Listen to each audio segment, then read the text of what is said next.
to 축제 is festivals. Hwacheon Sancheonho Chukje, or the Hwacheon Mountain Trout Ice Festival.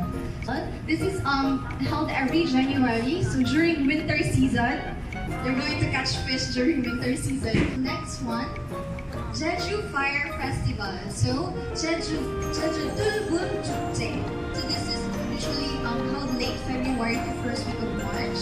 Jinhae Kunhangje Festival. So this one is the Cherry Blossoms Festival with buckwheat flowers.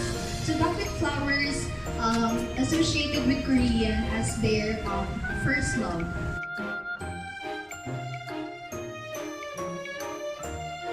I want to experience Cherry Blossom Festival in Korea because I want to take picture with pink snow. To experience all the festivals in Korea, but probably if I'm gonna choose one, I'd like to experience the Mud Festival because I know that it would be fun, and yeah, I just knew it that the mud is good for the skin. I actually want to experience all the festivals in Korea, and I think it's very exciting. But what I like the most is to visit the Cherry Blossom Festival and the Fireflies Festival. I hope you've learned something for today. 감사합니다.